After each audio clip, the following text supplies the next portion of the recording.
Welcome everybody to the Koochiching County Board of Commissioners regular meeting for Tuesday, June 18th, 2024. Would you help me open with the Pledge of Allegiance, please? I pledge allegiance to the flag of the United States of America and to the republic for which it stands, one nation, under God, indivisible, with liberty and justice for all. Thanks, everyone.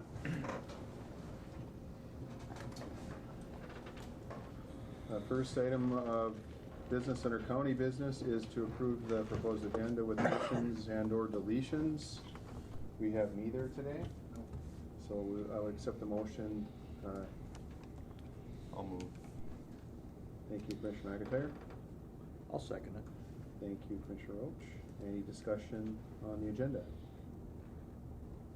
Hearing none, I'll call the question. All those in favor signify by saying aye. Aye. Aye. Opposed? And motion carries. Next up is to approve the minutes from the June 11th, 2024 regular meeting. I'll make the motion. Thank you, Commissioner Roach. I'll second. Thank you, Commissioner Hill. Any discussion on the minutes? Hearing none, I'll call the question. All those in favor signify by saying aye. Aye. Aye. Opposed? And motion carries. Next up, financial business. We had a little snafu at the last meeting and understanding what these HHS claims were. We're ratifying the claims that we received in the mail. They're more confidential claims. And that's, so this is just normal. It's just kind of an odd time that we received them. So it was after the actual meeting. So we're just going to ratify those claims that we've already received and looked at. But we need a motion to do that. I'll make the motion. Thank you, Commissioner McIntyre. I'll second. Thank you, Commissioner Hill. Any discussion on the warrants? Hearing none, I'll call the question. All those in favor signify by saying aye. Aye. Aye. Opposed? And motion carries. Next up, we have Human Resources from Brian. You're right on time. Greetings, Commissioners. Glad to be back. All right, so what I have today is the separation of 3 different part-time correctional officers. That's all I have. There you go. And you're going to approve filling 1 vacancy? It's actually going to be all 3. That was a mistype. Mistype? Okay. Yep. So they'll be looking at filling. That's under a blanket authorization, I believe. Okay. All right. So we have 1 item is approve employment separation. Would you mention the 3 persons, please, that are? Sure. Yes, we got Jay Taylor, we have a Dane Olson, and a William Valentine. William Valentine. Appreciate their service here too, for the time they were here. So, any questions on? If not, I would accept the motion to approve the separation and filling of the vacancies, including all 3 of the vacancies, correct? Correct. I'll make the motion. Thank you, Commissioner Roach. I'll second.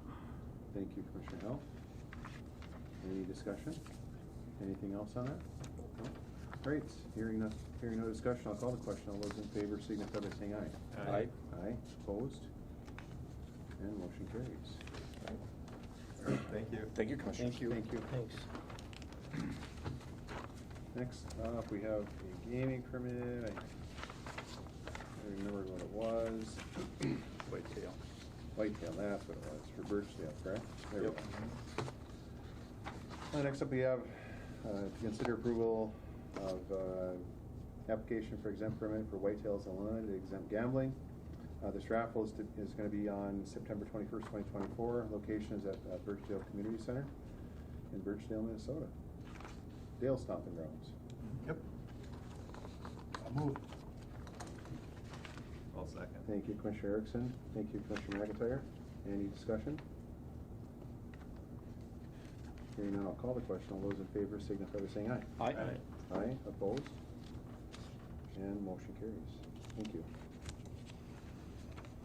And next up is to approve the Minnesota sale of tobacco license. And we similarly approved the license for the same entity our last meeting, this year is a tobacco license, and evidently we don't have to have a public hearing on a tobacco license.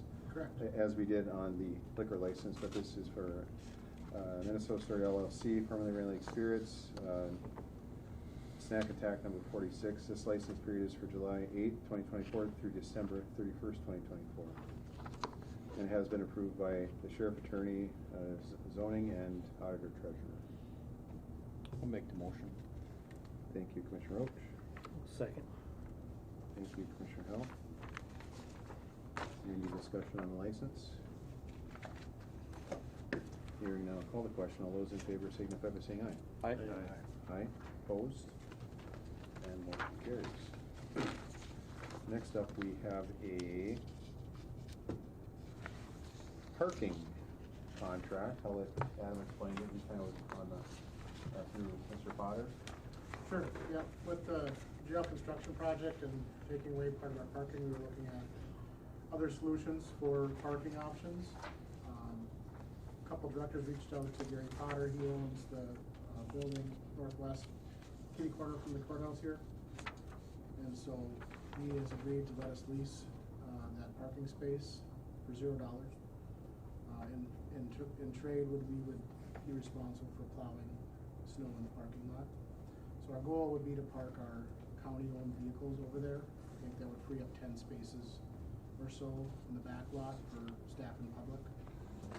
So this is just a lease to kind of confirm who's responsible for what and throughout the remainder of the jail project. That's the building that's, It's kind of a split-level building. okay. Yep. They still rented out there? They do have, I think, 2 tenants, but there's not a lot of traffic, cars, so a lot of them park up the street. And then there's parking right across the alley in the, there's like an open lot right there by the green grass, that's parking over there too.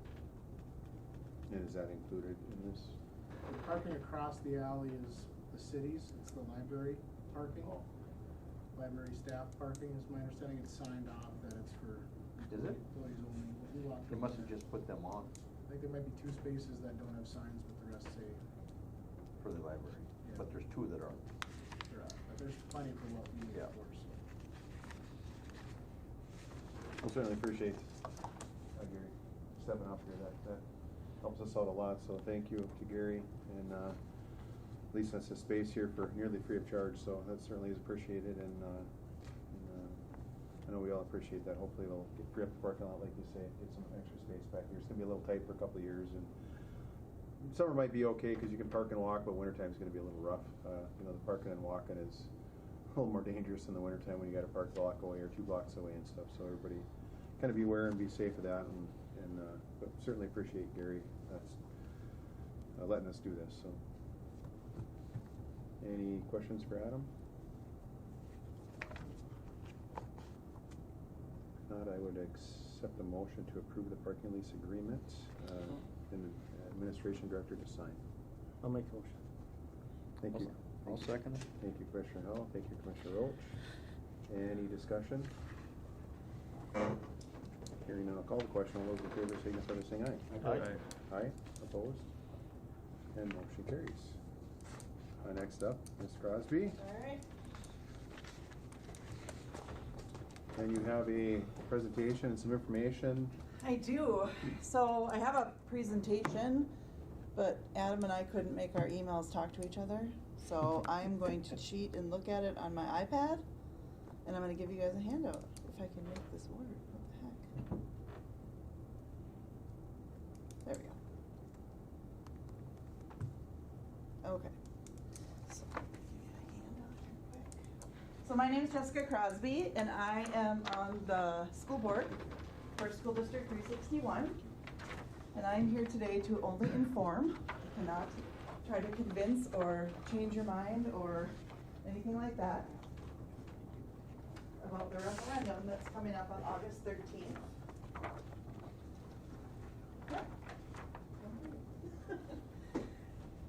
So what I want to do is just kind of talk about how we got here, our 10-year facility plan, the community engagement that we got, and just kind of inform you all about what's going on in the hopes that you will take the information out and convey it to your friends, family, because I'm trying to get in front of as many people as I possibly can.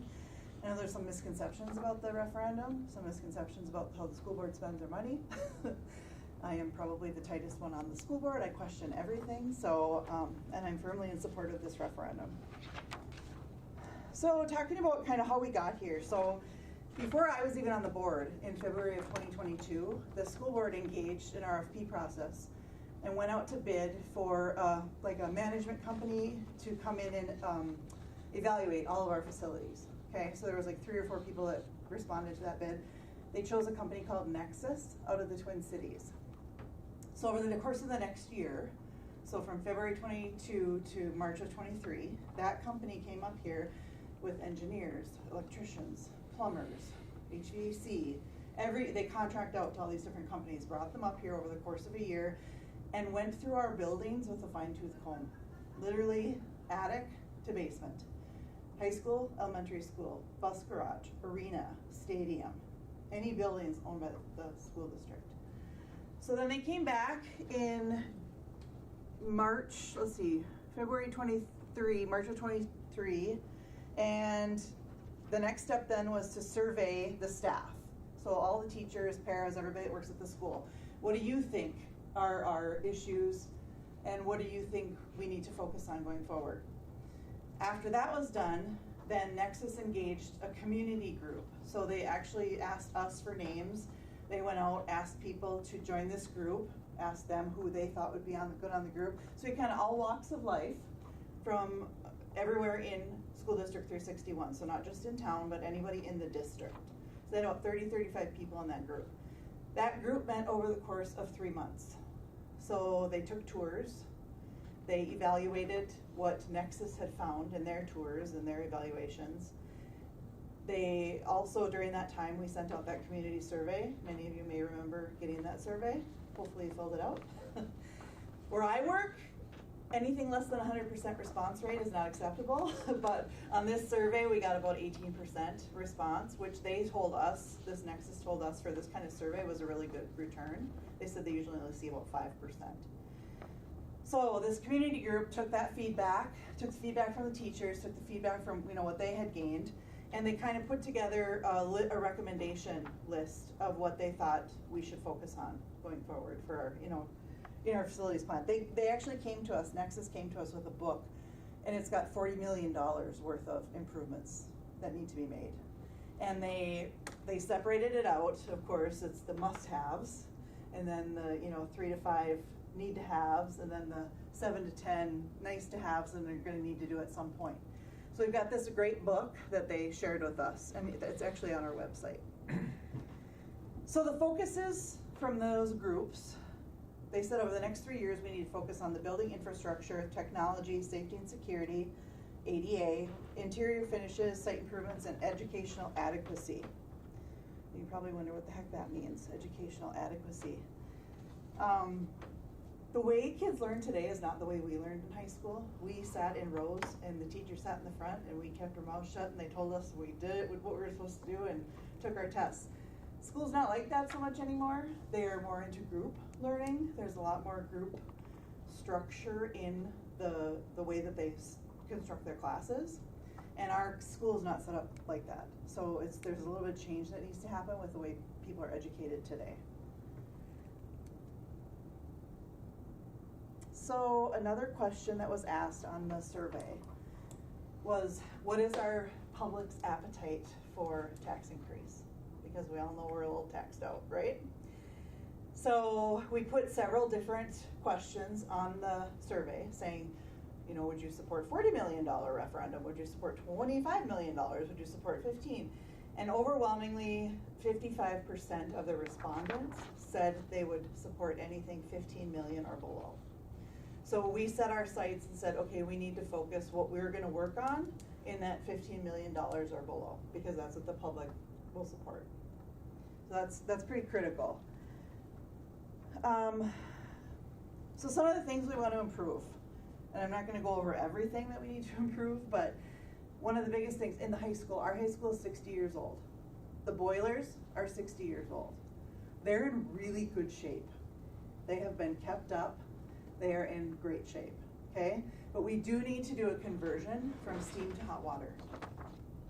And we've done some of it in some parts of the high school, and we need to complete that at both the high school and the elementary school.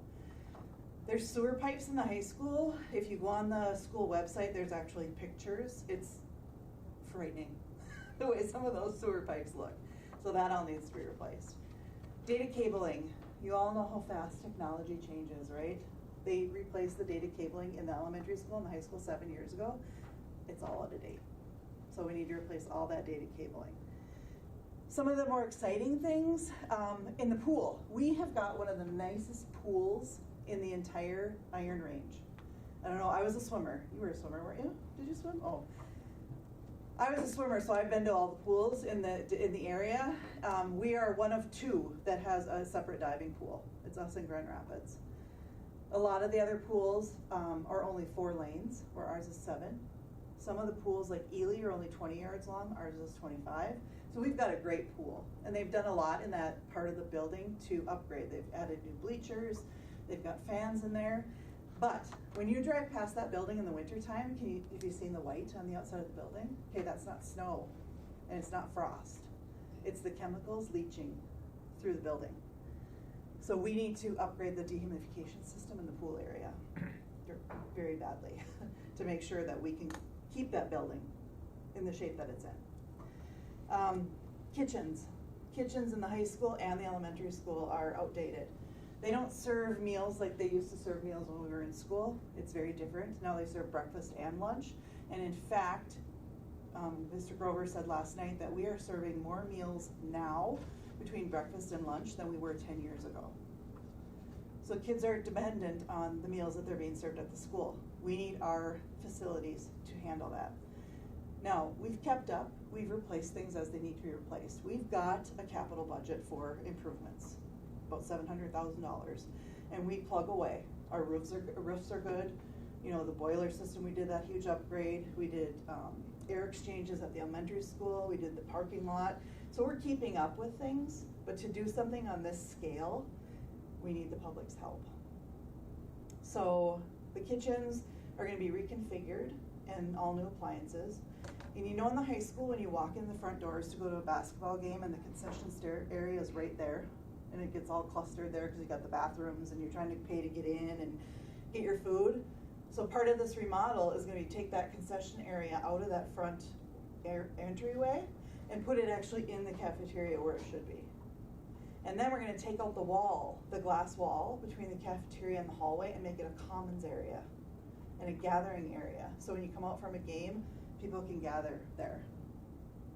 So that's going to be a huge improvement. And also more conducive to group learning. Another thing, we're going to update to LED lighting. We've been doing it. The hallways are done. Some of the rooms are done. Most of the classrooms haven't been done yet. So in order to save money, we are going to upgrade the LED lighting. We also did just get a grant for solar. We are putting in solar behind the high school, kind of between the college and the football field back there. We're putting in a solar. We just signed for it. And we got a grant. It's going to cost the school about $100,000, but we're going to make it back in 3 years. So we are making an effort to curb our bills. Another huge thing, so nowadays, instead of four-year colleges, of course, everybody's encouraged to do something after high school, but the push now is more towards the trades, right? We have a beautiful wood shop and a beautiful welding area. Ne'er the two meet.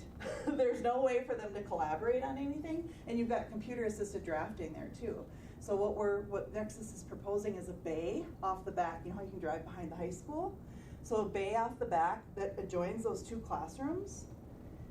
That'll be about a car length wide, so you'll still be able to drive back there. There'll be a garage door on each side and a garage door into each, the wood shop and the metal shop.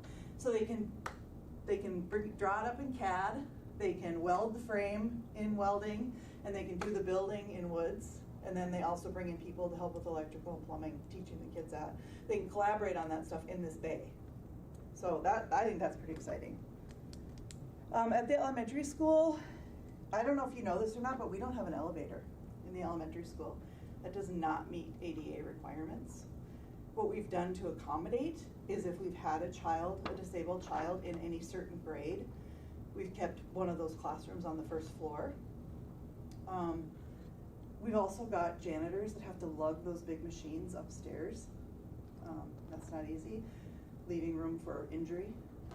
So we'd like to get an elevator in so we are ADA compliant in the elementary school. Again, the kitchen, the data cabling, the LED lighting. The biggest thing though at the elementary school, and this is the concept plan for the elementary school, the biggest thing, did you know that you can walk into the elementary school and go anywhere in the school? You have to be buzzed in, but the office is not, you don't walk through the office to get into the school. The office is over here. So you might have one secretary in there, the front door buzzes, she buzzes you in, somebody's talking to her, she'd never see where that person went. Now, we live in a safe town.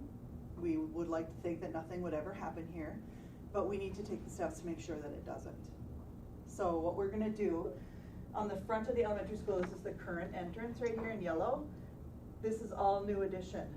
So they'd come in, we'd have the main office, principal's office, nurse's office, all moved up here. And then the existing office area, we're gonna convert to STEM and STEAM for the kids. That's science, technology, engineering, and math. And they need more room. So they'd have those big tables, the kids would be able to walk around, they'd have storage, they'd be able to participate in that. So this would all be in the STEM and STEAM. Another thing at the elementary school, the preschool rooms, the walls do not go all the way to the ceiling. I don't know if you know that. There's about this much of a gap. So you've got the 3-year-olds over here, the 4-year-olds over here, and special ed right here. Well, you have a 3-year-old having a temper tantrum. It's going to disrupt the 4-year-olds. It's going to disrupt special ed. If you have a special ed kid that's having a meltdown, it's going to disrupt it, probably scare the crap out of the 3-year-olds.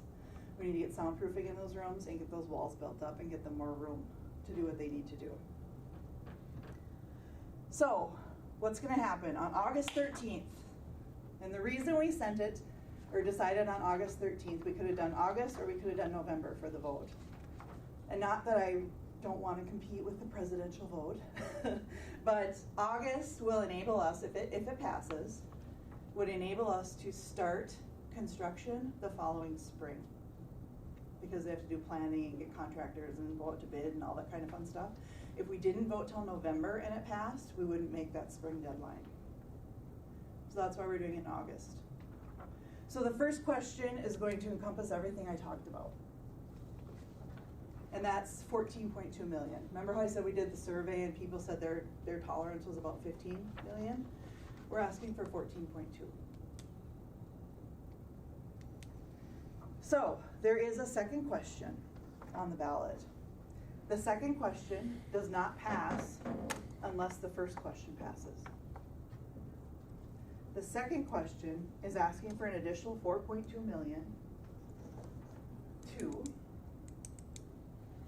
do some construction and upkeep on our recreational facilities. Historic Bronco Stadium is in need of some help.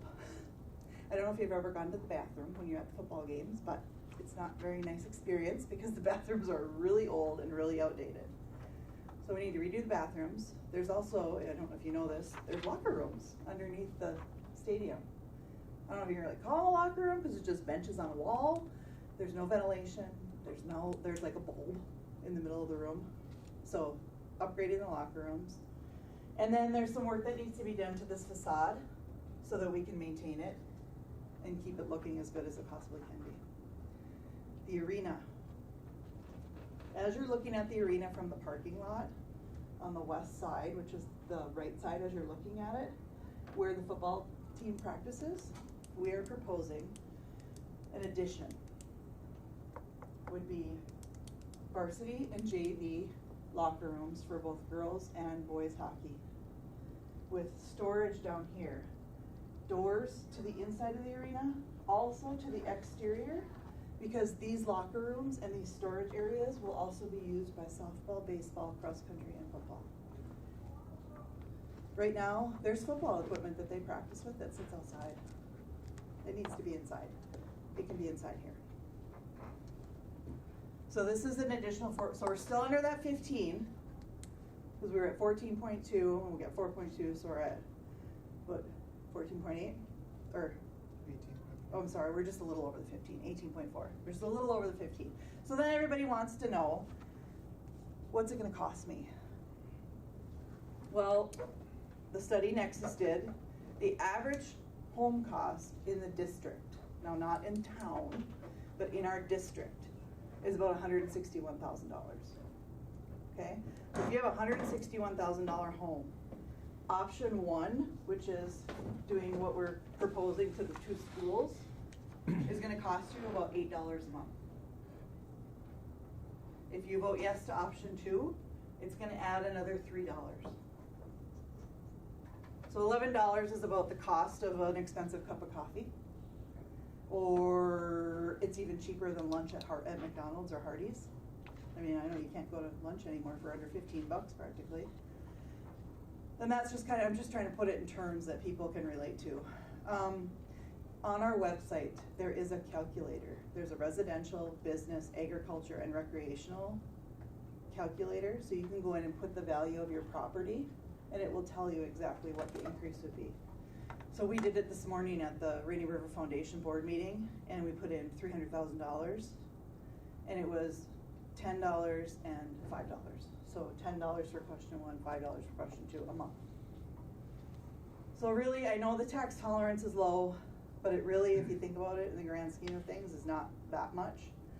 Also, there's about $10 million that the school could have gone after without asking the taxpayers that would have cost the taxpayers. But we didn't think that was the right thing to do. We want the public's buy-in. We want people to support this. So we're trying to do it the right way and go after a referendum to get the money. So that's kind of the high level. Do you guys have questions? Anybody? We're supposed to have 20 questions for you, but it's pretty silent here. I know, you guys are kind of disappointing me a little bit. We did have somebody ask at the school board meeting last night, what's your contingency plan? Like, what if this doesn't pass? And you know what? Business as usual. We'll pay as we go for things as they break, and we'll continue, and maybe in a few years we try it again. But in a few years, if we try it again, it's going to be more. Well, that'd be the question I have too. So if this were to go through here, what would be done first? Or would this call be kind of in motion? Yep, over the course everything, of, yes, as much as they could at the same time. I imagine they would probably start the major renovations first, so like at the elementary school, and then like the bathrooms and the cafeteria at the high school, and then some of the other work. Like all the buildings need to be re-tuck pointed. That doesn't mean anything to me, but you guys might know what that means. Mm-hmm. The brick buildings need to be tuck pointed. They're really in good shape for being as old as they are, but you have to maintain them. They have to be maintained. So tuck pointing both the buildings, resealing all the windows, it's all going to kind of happen in conjunction as we can get contractors. And we already told Nexus that our preference would be local contractors. So of course we're going to lean that way if we can. So on the website you say there's a link that can get you the information? Yeah, there's actually a referendum site, internationalfalls.referendumfacts.org. Okay. And then if you go at the top, there's one of the drop downs it says investment. If you go in investment, that's where you'll see the calculator. It's actually pretty slick. They give you a list of what you're going to do, and it gives everything. It gives this presentation. It'll even give you more pictures. It'll give you a rendering of what that bay in the back of the welding and woods room will look like, and the entrance to the elementary school and the commons. It's pretty cool. Well, it sounds like you're leaning in the right direction. That's We're good. trying to do the right thing. Yeah, I think you're trying. on the right track. Yeah, so I'm hopeful. I support it 100%. I did have a friend of mine who didn't understand the whole thing tell me she thought that I was drinking the Kool-Aid, to which I picked up the phone and I was like, listen, no. But once I explained to her kind of what we're talking about and she understood it better, she kind of came around. Also at the city council meeting, I did the city council, and I had somebody come up to me after the meeting and say, when I walked in here, I was a hard no on this referendum. She said, but after your presentation, she said, I'm a yes. Because really it's for the kids, and we're never going to expand our town or grow if we don't have housing, schools, and medical facility. That's what people look for. And to compete with places like Rockbridge, I mean, the same friend asked me, well, why don't we just build a new school? I said, do you know how much it costs to build a new school? $400 million. I don't think there's any tolerance for that here. So we're going to work with what we've got because it has been taken care of, and we're going to make it better. That's all I got. Any questions? Anybody from the public have any questions?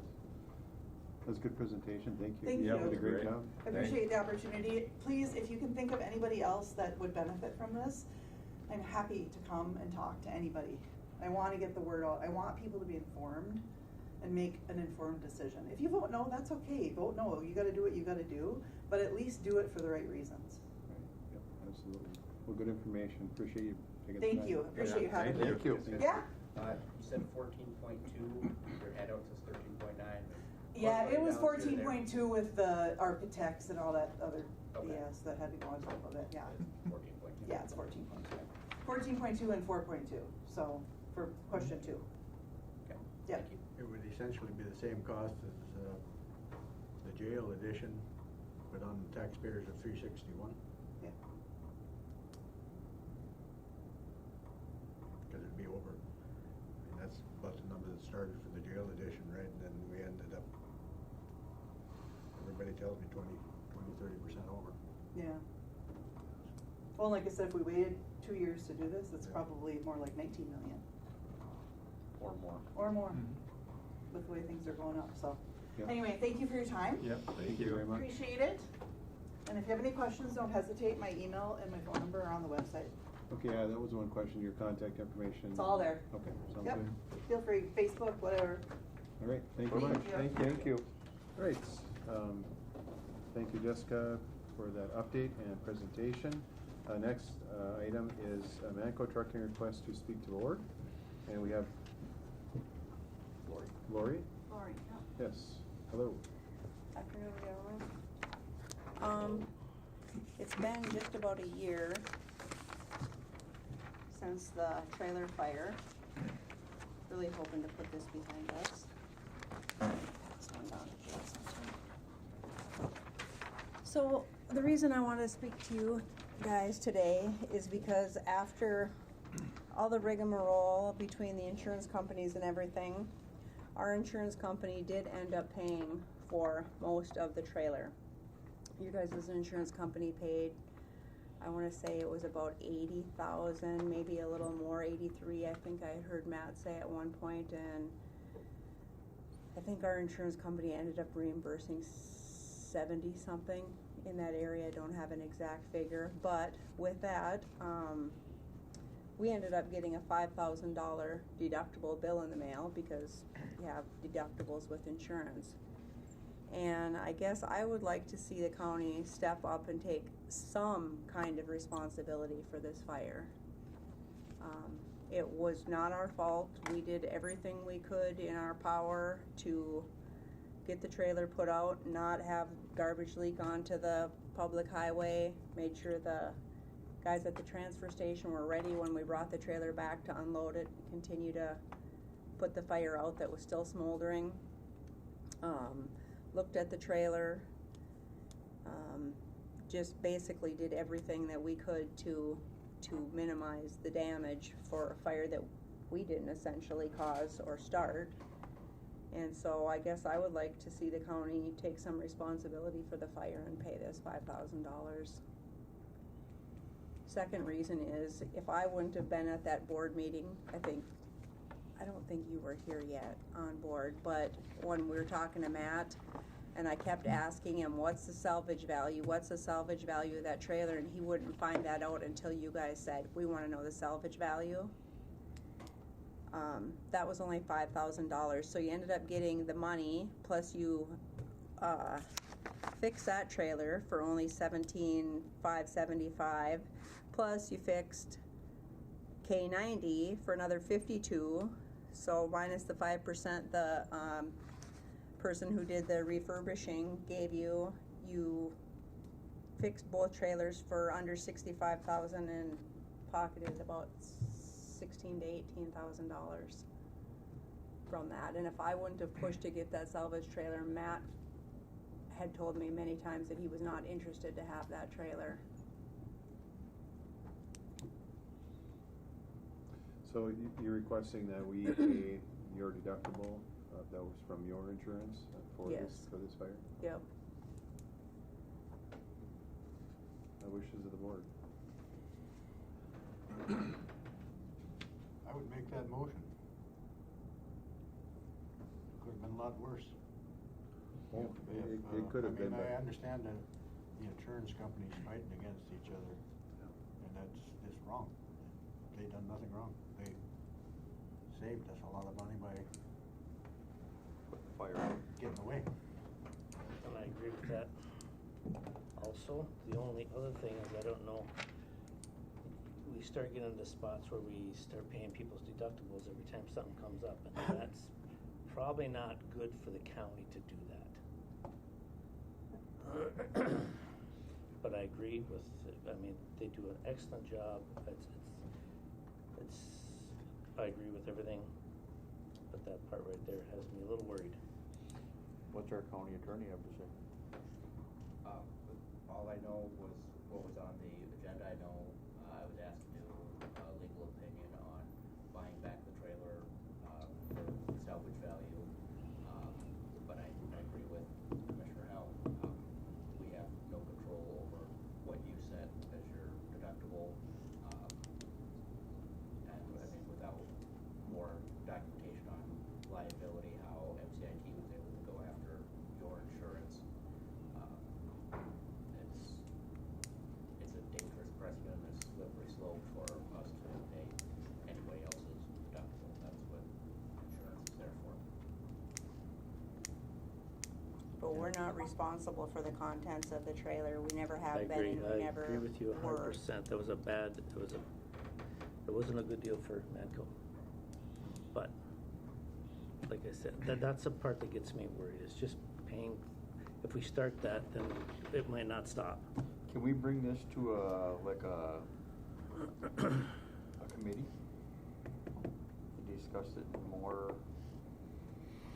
I too agree with Lori. I think it's, obviously the garbage was the fault of whatever was in there. Right, there was several other fires that just started as soon as they were unloaded over there.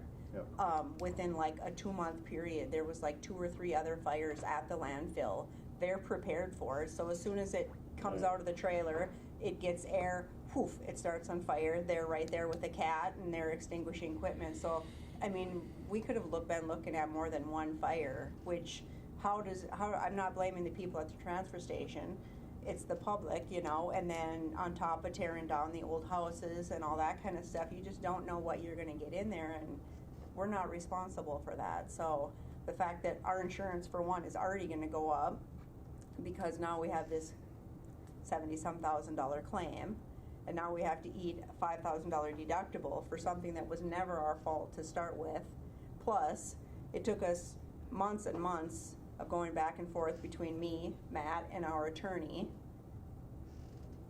probably 8 or 9 months before we could ever come to another contract that said that, hey, we're not responsible for the contract. So I could have just said, well, we need to give our 30 days in or something, because who wants to run under a contract where you're wide open to everything for months and months? That's not good business. So Well, I think that we've been, and I never billed for any of our taking care of the trailer, making sure it got back here, making sure that the garbage didn't get dumped, which the fire department wanted to open the doors and dump it on the ground and spray it, which would have been another whole. Finasco. Yeah, so, I mean, I think Manco has been more than fair on our part throughout this whole thing. 100%. Oh. Could you give me an example of another instance where we would be on this slope, where we would possibly be for somebody else's deductible? Where we would be on the hook for somebody's deductible? Well, where somebody else would come and say, Anytime MCIT goes after a contractor of the county for subrogation, basically to reimburse a loss to the county's insurance trust, that whatever that person is contracted with us would be in a position, as Manco, to be able to come and say, hey, we're on the hook for us because your insurance company came after us. well, we carry the insurance on the trailer, correct? No, You do? we have to, No, but we're not responsible for the contents.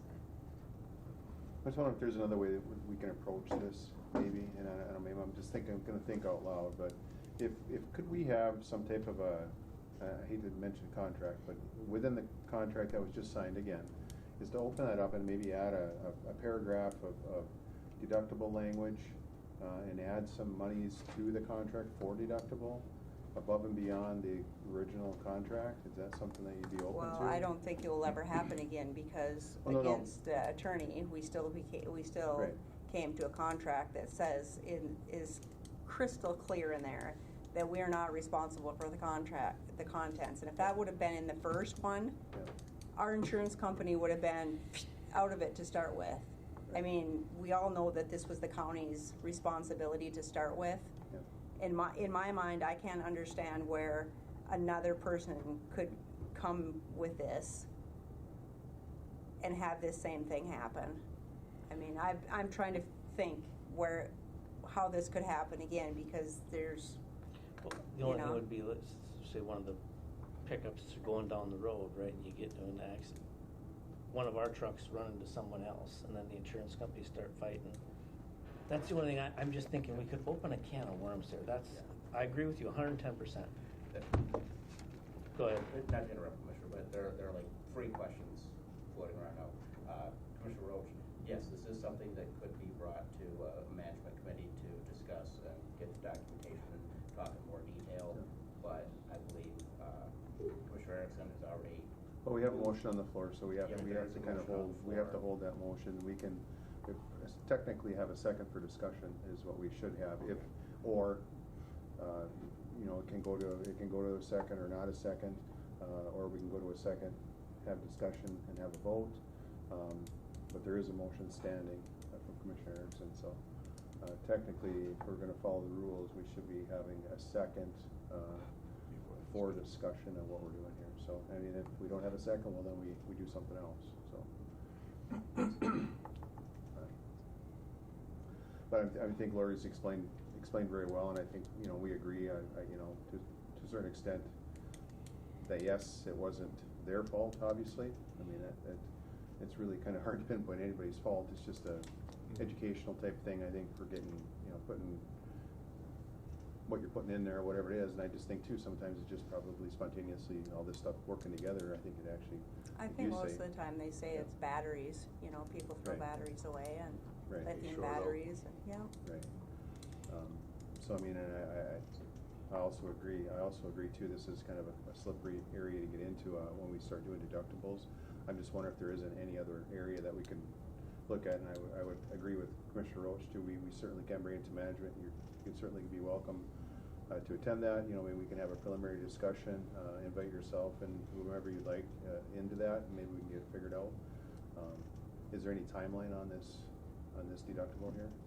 Well, I have Or to is pay it. It is already done, or is it? I haven't paid it yet, but I have to pay it. I mean, I should have paid it a month or 2 ago. I'm sure they're gonna be asking for it shortly if I don't pony it up, but, Okay. I mean, this letter was April 29th, so I probably got it mid-May, you know. I'm sure I'll be getting a phone call or another letter. Okay. I think the slope goes 2 ways too. You deny something, you know, that is right, might not follow the letter of law, but right, then you're gonna pay more for the other contractors to come, look what these guys do, they don't have our backs. So the slope goes 2 ways. I'll second the motion. I know you did a great job of making sure the fire was put out right and not unloading it, and making sure that trailer got salvaged. That saved a lot of money for the county. So we have a motion by Commissioner Erickson to pay Manco Trucking amount of $5,000 towards a comprehensive deductible for the 2019 Wilkins trailer. And we have seconded by Commissioner Roach. Any more discussion? Further discussion? Questions? We're not out anything, we're gained, and that's, what Lori had the numbers there. We actually got to come out ahead on the insurance money, right? I remember you. Plus you got 2 new refurbished trailers. Two trailers are completely refurbished, yeah. So I think it's a case-by-case basis, in my mind. And by not having their back,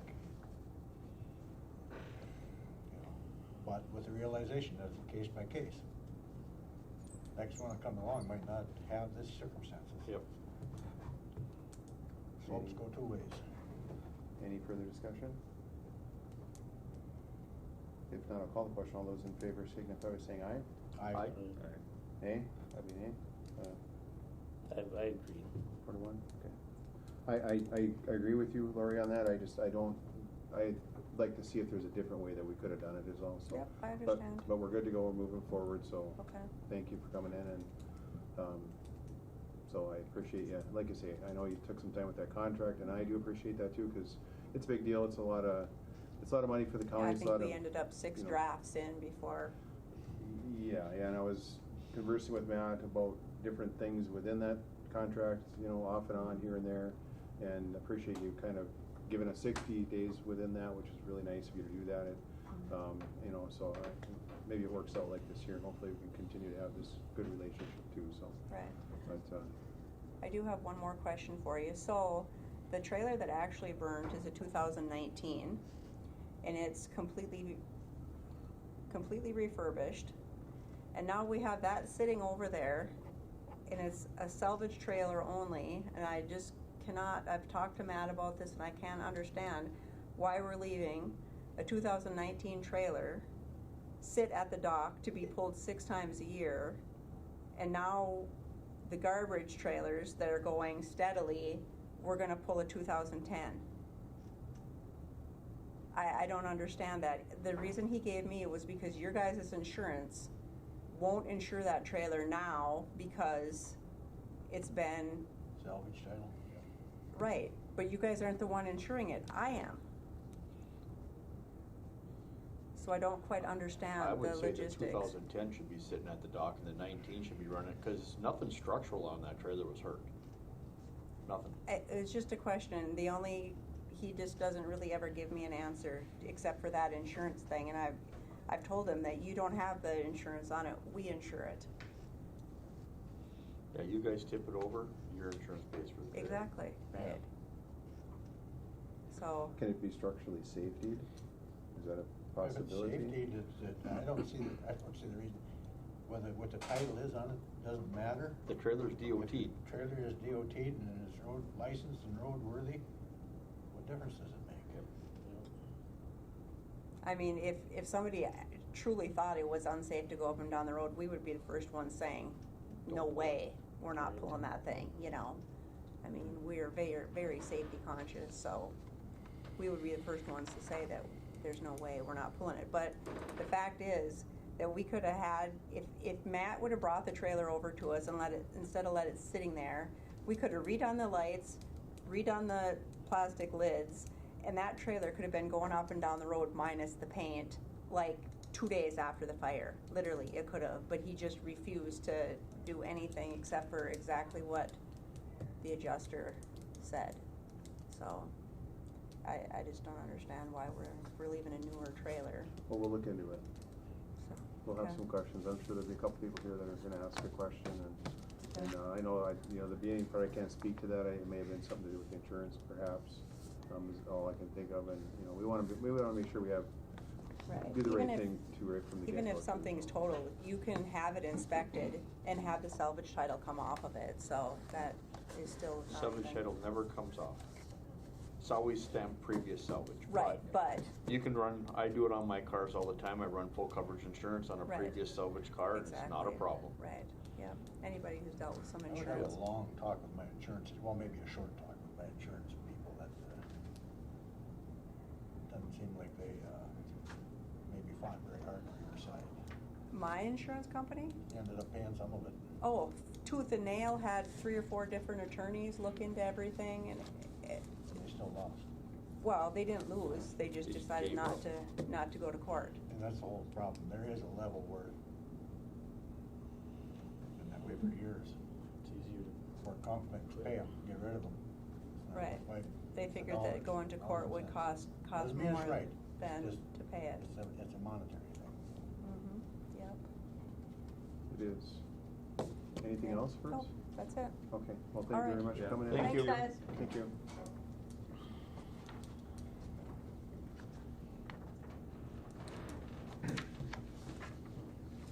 Next, Land and Forest, hey Nathan. Hey. You have What was your vote? 4-1. 4-1.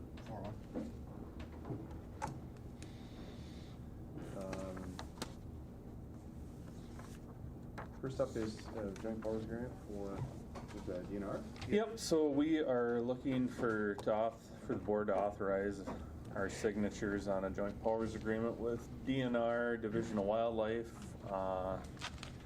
So we can, basically, from time to time, we get approached by organizations like Rough Grouse Society or the Deer Hunters Association to do different, they'll get a grant and they're looking to do projects, whether it be hunter walking trails or wildlife opening maintenance. They're looking to do it on county managed lands, when at the same time it makes sense to do those same activities on DNR lands. And just because of DNR red tape, they need to have this joint powers agreement in place.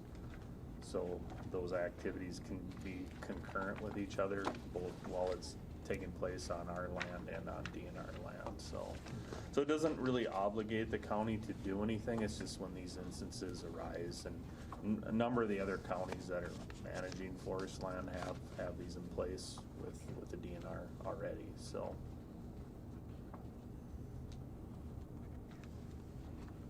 And this is a 5-year term? Yeah, it's a 5-year, so it would start July 1st or whenever the signatures are all in place, and it would go until the end of June of 2029.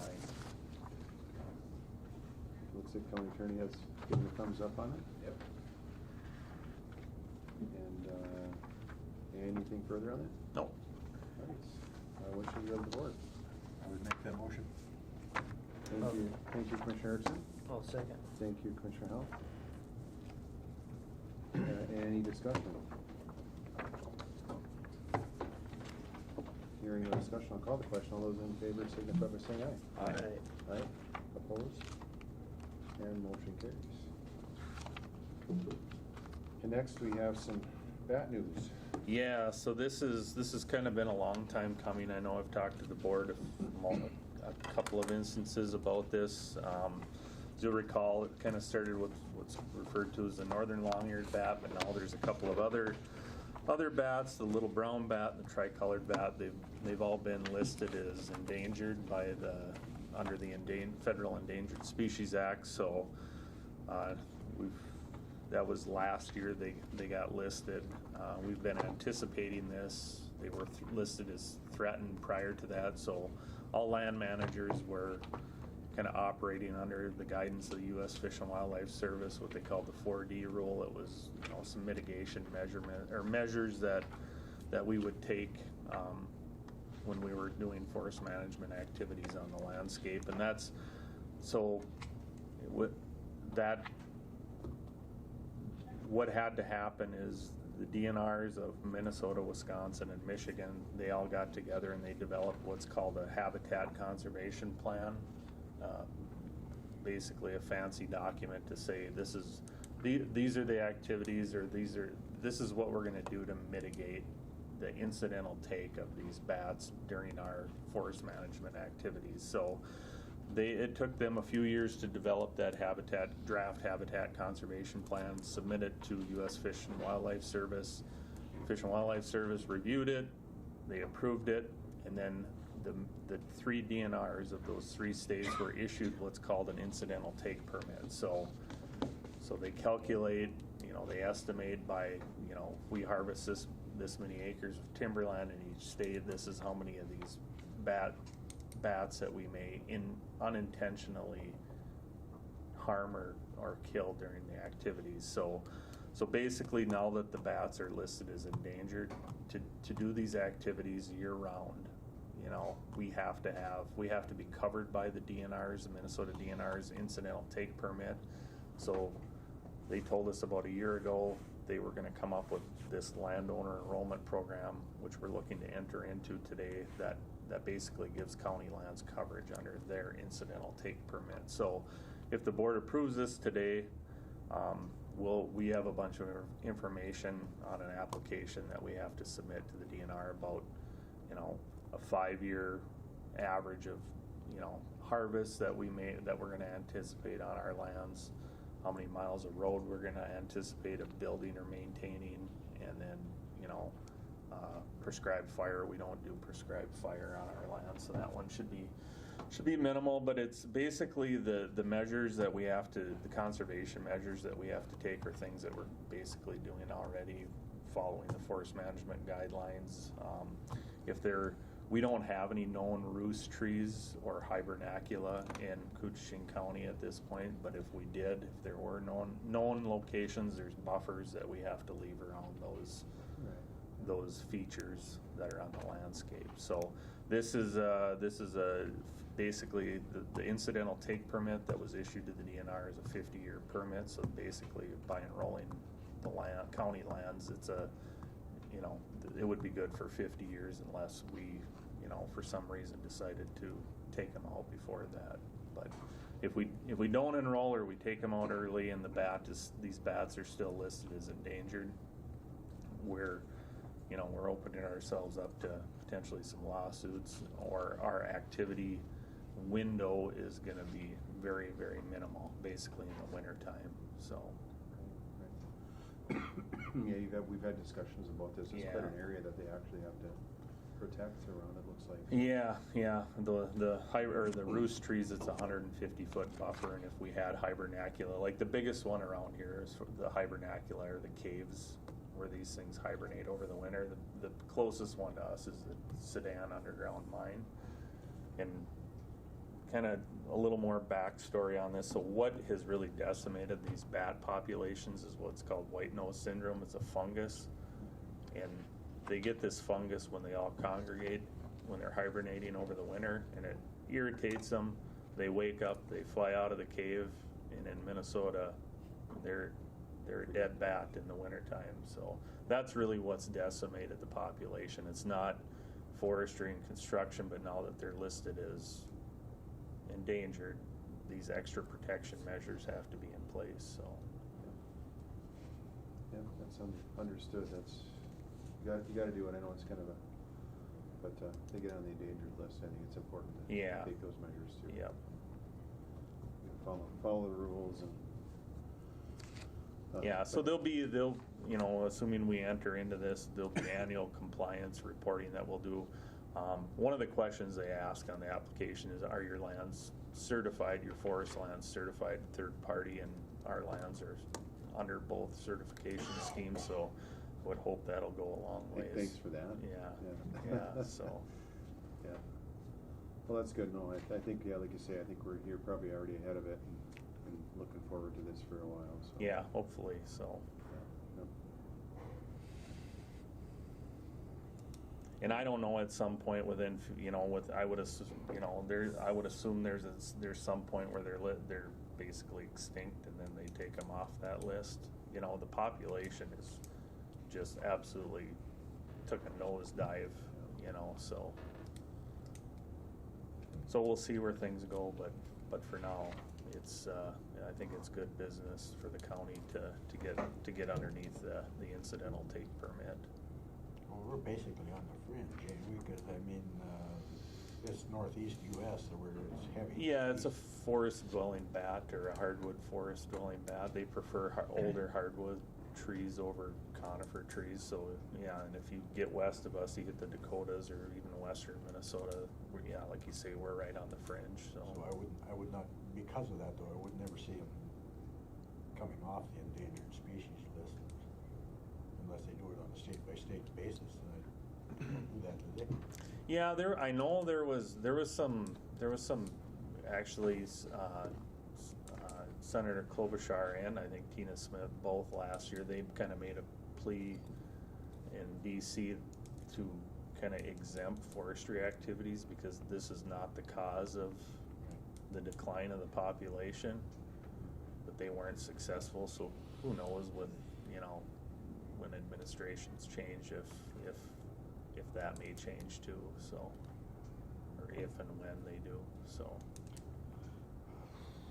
I would move that we do that. I don't see that it hasn't been an issue so far in the forestry world that I'm aware of. Yeah, no, even the counties that do have these features within their counties, it hasn't been it hasn't been a big deal. I'll make that motion to. I'll second. Thank you, Commissioner Harrison. Thank you, Commissioner Hill. And this is to approve Minnesota DNR BAT Orlando enrollment of county administered forest lands, and it's a 50-year agreement to protect endangered species of bats. So, Yeah, so now the first step's the board approving it. The next step, and we've already started working on this, is we'll put the numbers together for what they're requesting in the application, and then DNR is rolling this out to counties first, and then they'll go to I think the larger private landowners in the state, like the Mulpuses, to see if they want to be covered underneath it as well. And I think when they built some assumptions into their application, into their habitat conservation plan, so they have an idea. They went into it with the intent that their incidental take permit that they were issued, that permit says, oh, you can take X amount of bats unintentionally over the 50-year period. They built these pretty large numbers into that, so I would assume we should be okay with all of our, with what we're going to push forward to them, so to cover. So. thank you. Mm-hmm. Any questions, discussion?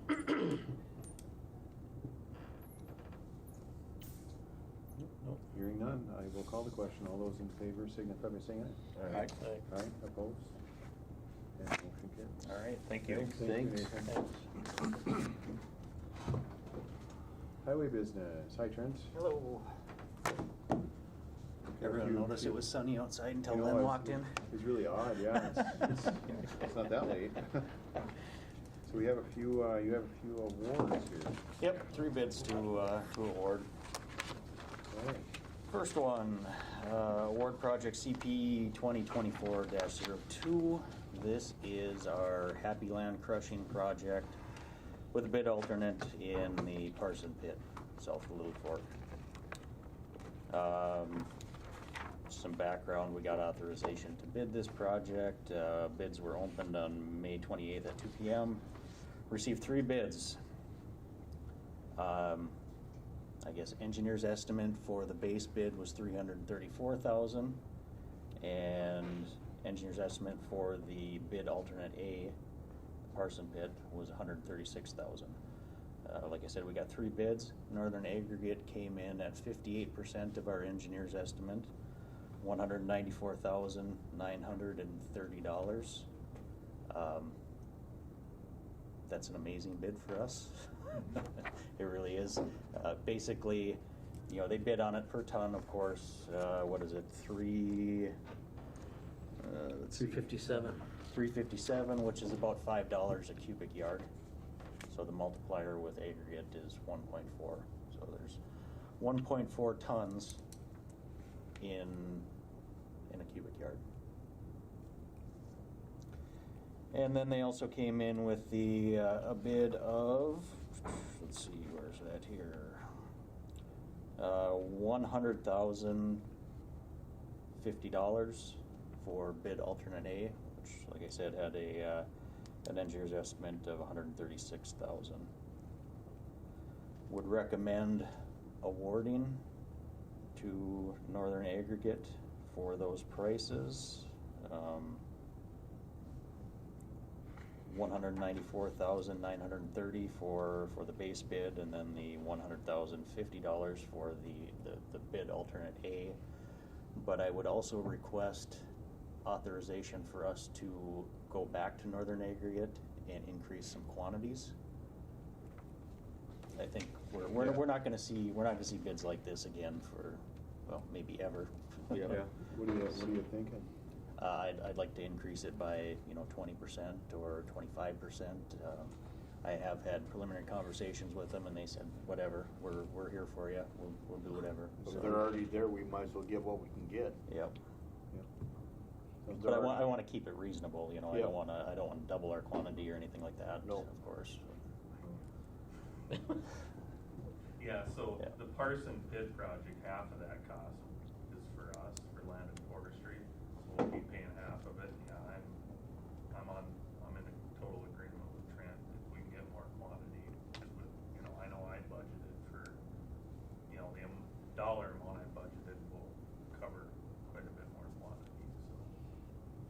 Well, it sounds good. If you want to work with them, that'd be great. Appreciate their bids too. So. Yeah, Lustig came in with a good bid as well on the base bid, the bid alternate. They were a little scared with access and quantities there, but yeah, can't complain about Northern Aggregate, that's for sure. What is the quality control then? You guys go out there and... We test every 5,000 tons. Okay.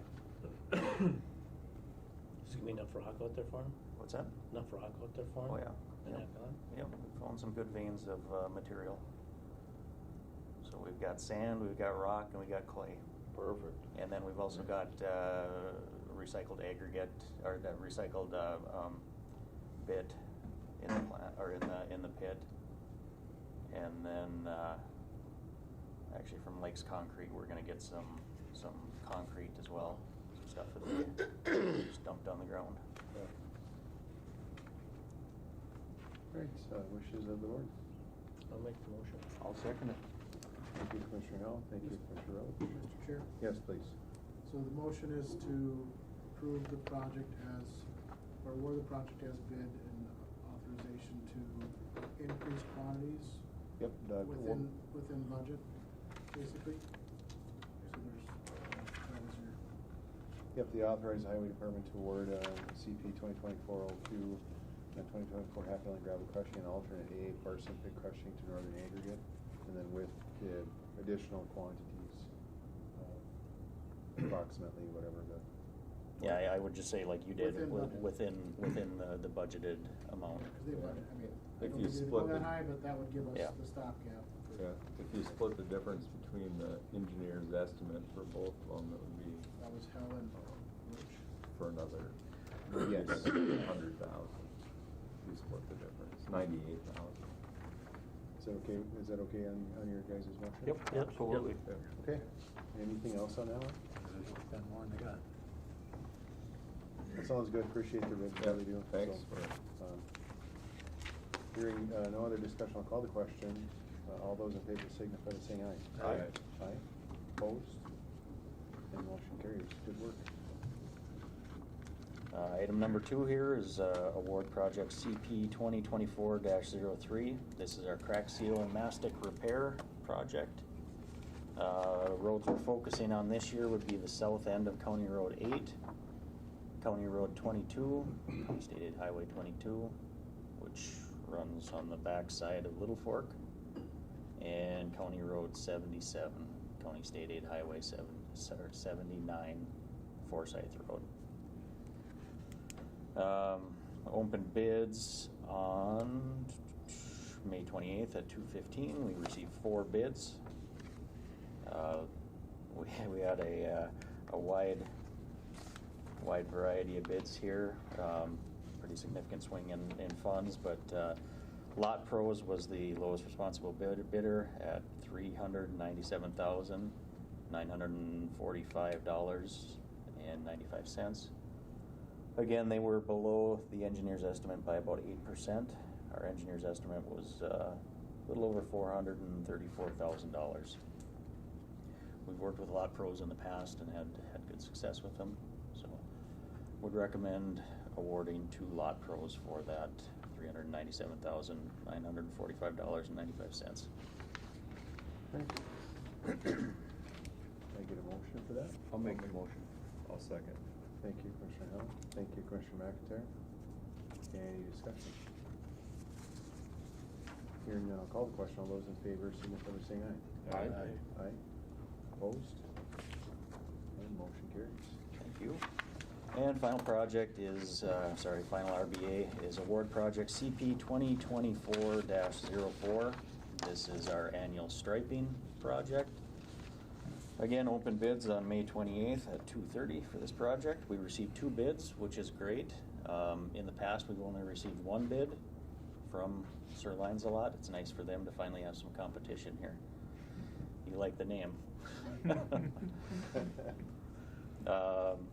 Engineer's estimate on this project was $62,536. Lancelot came in at $61,146.53. So again, below engineer's estimate. barely, but still below, so. And where are you planning to go with these? This is countywide. Countywide. Yeah, it's All over. It's all over. Sounds good. So the Highway Department recommending award CP 2024-04, 2024 striping to Sir Lancelot LLC for $61,146.53.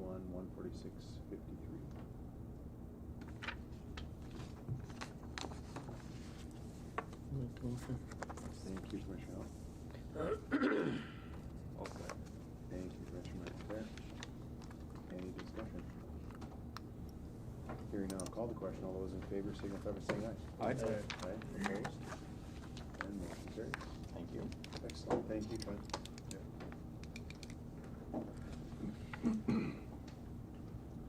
This time I'll open it up for public comment. Is there anybody in person or online for public comment?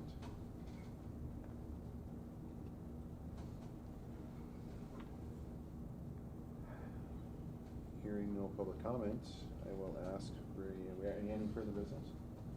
Any further business? If there's no further business, I'll ask for a motion to adjourn. I'll make a motion. I'll second. Thank you, Commissioner Roach. Thank you, Commissioner Hill. Any discussion on adjourn? Hearing none, I'll call the question. All those in favor signify by saying aye. Aye. Aye. Aye. Opposed? And we are adjourned.